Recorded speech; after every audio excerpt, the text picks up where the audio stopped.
भाई आदिवासियों के अधिकारों को लेके लोग जागरूक हों, उनके बारे में जाने। फिर लगा कि इससे भी बात नहीं बनी तो इस बात से आदिवासी दिवस शुरू किया और हर बार एक नई थीम होती है, एक नया मुद्दा होता है और उस पर इस बहाने साल भर बात होती है कि आदिवासी उस मामले में जागरूक हों और आदिवासियों के उस मुद्दे से दूसरे लोग भी परिचित हों। इस बार की थीम रखी गई है कि आदिवासी अधिकारों को लेकर के, खासतौर पे उनके स्वायत्ता के अधिकार को लेकर के युवाओं की क्या भूमिका हो सकती है, इस पे हम बात करें। जो स्वायत्ता का मामला है उसको अंग्रेजी में कहते हैं सेल्फ डिटरमिनेशन, यानी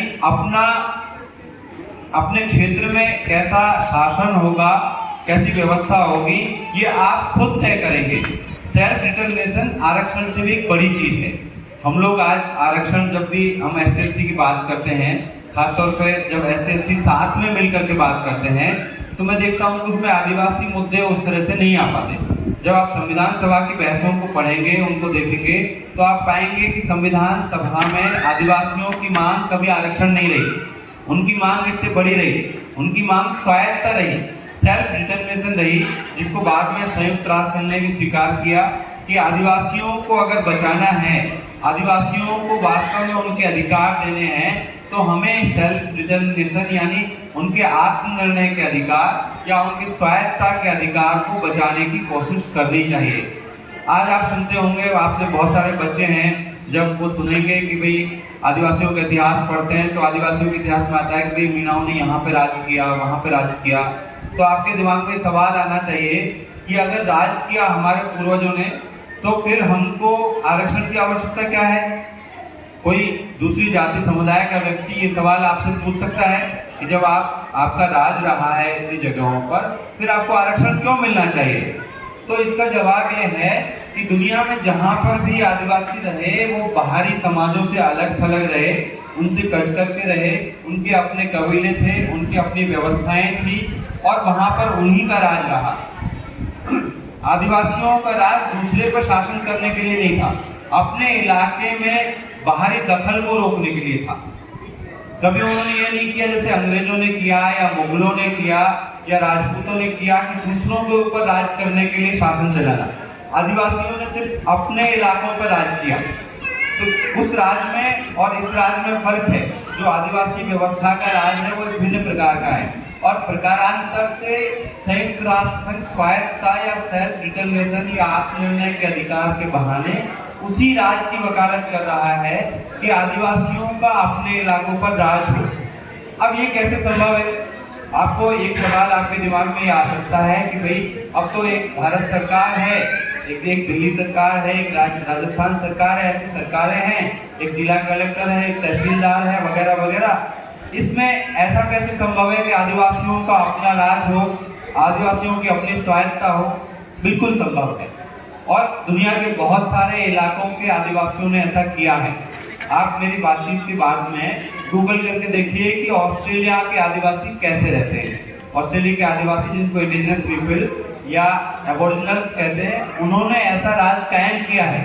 इसके लिए उन्होंने लड़ाई लड़ी और अपने अधिकारों को संरक्षित करने के लिए, सुरक्षित करने के लिए बाकायदा ऑस्ट्रेलिया के संविधान में ऐसे प्रावधान कराए कि आज ये स्थिति है कि ऑस्ट्रेलिया के आदिवासी इलाके में अगर ऑस्ट्रेलिया के प्रधानमंत्री या राष्ट्रपति जाना चाहें तो उनको आदिवासी काउंसिल से परमिशन लेनी होगी। ऐसे नहीं जा सकते कि वो देश के प्रधानमंत्री है तो कहीं भी जा सकते हैं। और इससे भी आगे बढ़ करके एक समय ऐसा आया कि ऑस्ट्रेलिया में बाहर के लोगों ने, ऑस्ट्रेलिया के मूल निवासी तो वहाँ के आदिवासी है, लेकिन अब इस वक्त जिनका शासन वहाँ पर है वो वास्तव में ब्रिटेन से आए हुए अपराधी हैं।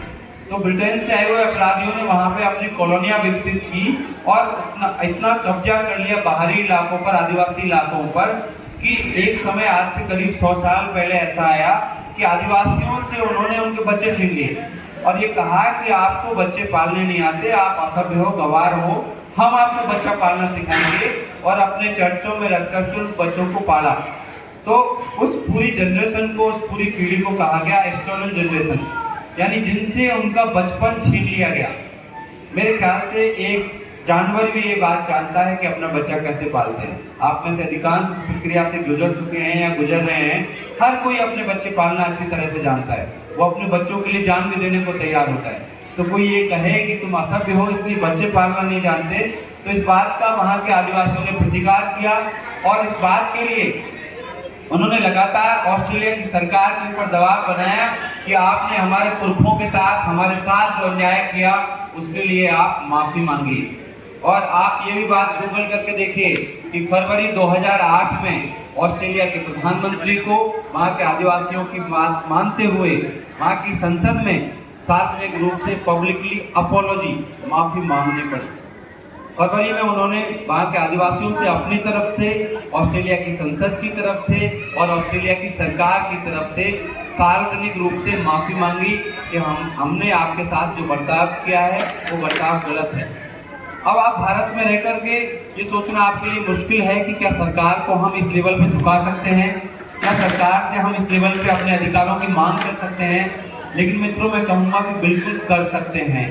पहले हमको खुद ये समझना पड़ेगा कि ये हमारे हित में है कि नहीं, पूरे देश के आदिवासियों के हित में है कि नहीं। जहाँ तक संभव और असंभव का सवाल है, ये बिल्कुल संभव है। आप जिस भी अधिकार की मांग करेंगे सरकार को उसके आगे झुकना पड़ेगा। आप 2 अप्रैल को याद करें, 2 अप्रैल को जब आंदोलन हुआ तो वो आंदोलन किसी पार्टी या किसी नेता, किसी का समर्थन से नहीं हुआ, वो आम लोगों का आंदोलन था। जब सरकार ने SC/ST एक्ट में बदलाव किया तो आम SC/ST लोग सड़कों पे आ गए, बहुत सारे लोगों पे मुकदमे भी हुए। लेकिन वो आंदोलन इतना सफल हुआ कि सरकार को तुरंत, जैसे ही उसी दिन 2 अप्रैल को ये घोषणा करनी पड़ी कि हम वो बदलाव वापस लेते हैं और तुरंत इसके लिए अध्यादेश लाएंगे। आप सोचिए, सारे नेता शाम होते होते सारे नेता उस आंदोलन के पक्ष में बयान देने लगे। ये कैसे संभव हुआ? ये आपकी एकता से संभव हुआ। अगर समाज एकजुट रहेगा तो बड़े से बड़ा बदलाव संभव है। और आदिवासी दिवस के बहाने, इस तरह के आयोजनों के बहाने इस एकजुटता को बल मिलता है। हमें आदिवासी दर्शन को समझने में मदद मिलती है, दुनिया के दूसरे आदिवासियों के बारे में जानने का मौका मिलता है, अपने अधिकारों के बारे में जानने का मौका मिलता है। और निश्चित तौर पर इससे हम समृद्ध होते हैं, आने वाली पीढ़ियां समृद्ध होती है। मान लीजिए आप यहाँ पर ये बात सुन करके जाएंगे तो किसी बातचीत के बहाने, आप बहुत सारे देख रहा हूँ बच्चे भी यहाँ पर है, आप किसी बहाने से अपने बच्चों को ये बात बताएंगे, इससे बहुत बदलाव आएगा। क्योंकि आप जब शहर में रहते हैं, आपके पड़ोसी और आप एक जैसी स्थिति में रहते हैं। आपके पड़ोसी को जब पता चलता है कि आप शेड्यूल ट्राइब से हैं, शेड्यूल कास्ट से हैं, तो वो कहेगा भाई देखो ये तो कोटे वाले हैं, रिजर्वेशन वाले हैं, और वो आपके बच्चे से ये सवाल पूछने लगेंगे तुम तो हमारे जैसे हो, तुम्हें क्यों आरक्षण चाहिए। आपका बच्चा इसका जवाब नहीं दे पाएगा क्योंकि वो इसका इतिहास नहीं जानता, वो सामाजिक पृष्ठभूमि को नहीं जानता। लेकिन इस तरह के आयोजनों के माध्यम से हम खुद जागरूक हों, हम खुद अपने अधिकारों के बारे में जाने, हम अपनी सामाजिक पृष्ठभूमि के बारे में जाने और खुद को उन तर्कों से लैस करें जिससे हम इस तरह के कुतर्कों का जवाब दे सकें। और साथ में अपने से छोटे आने वाली पीढ़ियों को हम उसके बारे में जागरूक करें, अपने बच्चों को इसके बारे में बताएं। कभी उनके मन में ये हीनता बोध न आने दें कि अभी आप पड़ोस में आपके दूसरी जातियों के लोग रहते हैं, आपको संकोच होता है कि कहीं पता ना चल जाए इनको कि हम किस जाति के, या हमारे बच्चे को ना पता चल जाए। लेकिन मैं आपको बताना चाहता हूँ कि आपके बच्चे को आपकी सामाजिक पृष्ठभूमि पता चल जाएगी, आप उसे छिपा नहीं सकते। आप उसे 8वीं तक, 10वीं तक, 12वीं तक छिपाएंगे, अंततः उसको पता चल जाएगा। इससे बेहतर है कि उसको कोई जातिवाद फैलाना नहीं हुआ, ये अपनी सामाजिक पृष्ठभूमि के बारे में जागरूक करना हुआ। अगर आपके बच्चे के मन में आपकी सामाजिक पृष्ठभूमि के बारे में, आपकी आर्थिक पृष्ठभूमि के बारे में, हम में से अधिकांश लोग किसान परिवारों से आए, बहुत कमजोर पृष्ठभूमि से आए, ये हो सकता है कि अपने पुरखों के बारे में, अपने दादा दादी के बारे में बच्चों के मन में हीनता बोध आ जाए कि देखो ये तो कैसे कपड़े पहनते हैं, ये अपनी भाषा नहीं बोल पाते, हिंदी अंग्रेजी नहीं बोल पाते। तो अपने बच्चों को उसके बारे में सजग करने की आवश्यकता है। कभी भी अपनी सामाजिक पृष्ठभूमि के बारे में कोई हीनता बोध विकसित ना होने दें। मैं कहूँगा कि हमारी सामाजिक पृष्ठभूमि हमारी मजबूती है, वो हमारी कमजोरी नहीं है। आज हम दिल्ली में रहते हैं, हमारे पास देश की राजधानी के अच्छे से अच्छी जगहों के, अच्छे से, आप एम्स में काम करते हैं, मैं JNU में काम करता हूँ, अच्छे से अच्छे अनुभव हमारे पास में हैं। और हमारे पास में अपनी गरीबी के अनुभव भी हैं, हमारे पास में अपनी किसानी के अनुभव भी हैं।